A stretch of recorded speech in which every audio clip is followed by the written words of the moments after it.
What if everything you see, touch, and believe to be real isn't what it seems? Have you ever stopped to ask, does your consciousness, the awareness behind your thoughts, create the physical world around you? Or is it the other way around? Is consciousness just a product of matter, of the brain? This is one of the most profound questions in philosophy and science, and no matter how much we try to answer it, the truth keeps slipping through our fingers. But today, we're going to explore this together, not with beliefs or assumptions, but with logic. Because this isn't just a question about the universe, it's a question about you.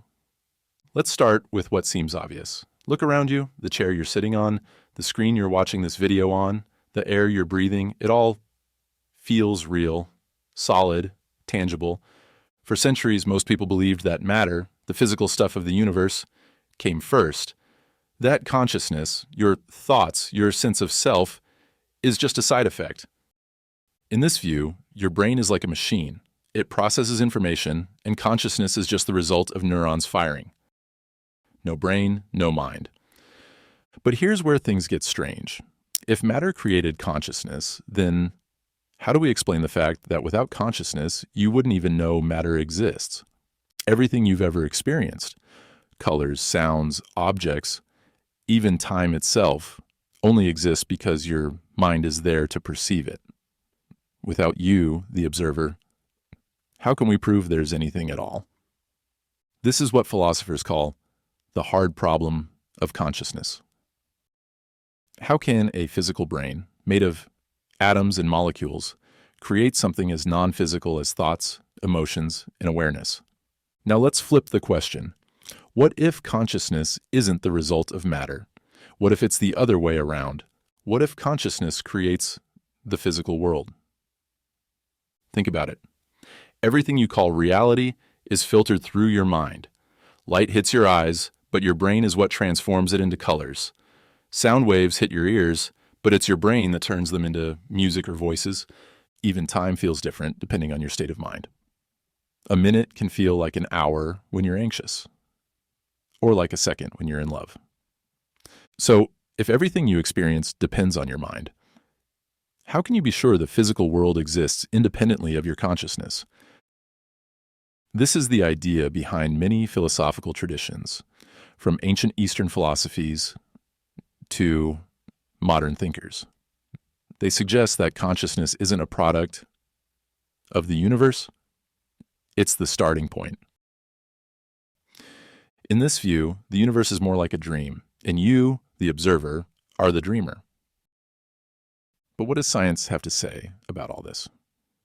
On the surface, science seems to support the idea that matter comes first. After all, we can study atoms, measure energy, and observe galaxies. But even science has its limits. Take quantum physics, for example. At the smallest levels of reality, particles don't behave like solid objects.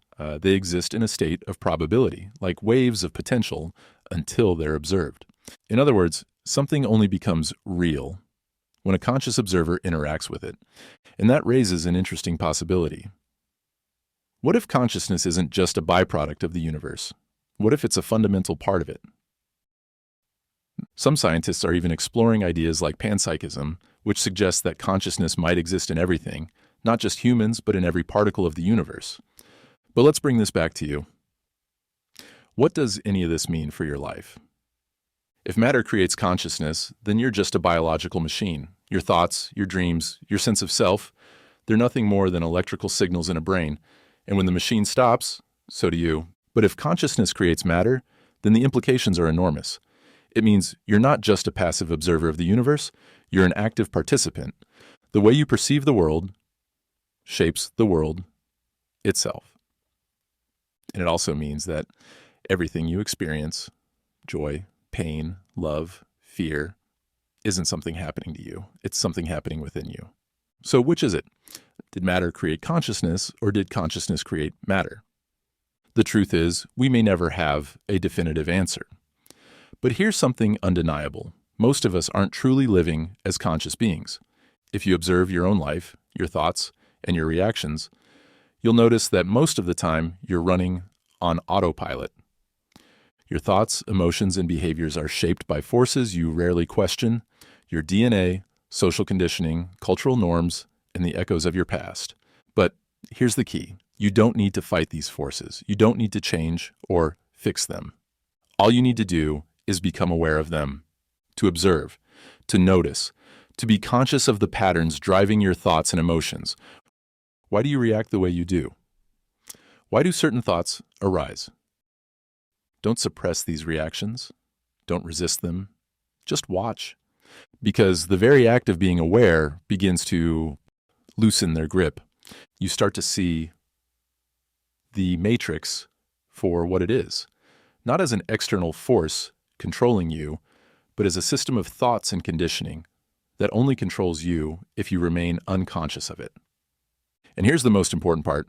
To do this, you don't need anything from the outside, because no matter what's happening in your life right now, there's one thing you cannot deny. You are the awareness of your own existence. You aren't your thoughts. You aren't your emotions. You aren't even the story of you. You are the awareness that sees it all. So instead of asking whether consciousness created matter or the other way around, ask yourself this. Am I conscious of my own consciousness? Because that's where freedom begins. What do you think? Does consciousness create matter, or does matter create consciousness?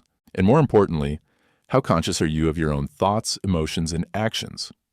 Let's start a conversation in the comments below. If this video made you think, inspired you, or challenged your perspective, give it a like, share it with someone who needs to hear this, and subscribe to Matrix Code for more content that takes you beyond the surface of reality.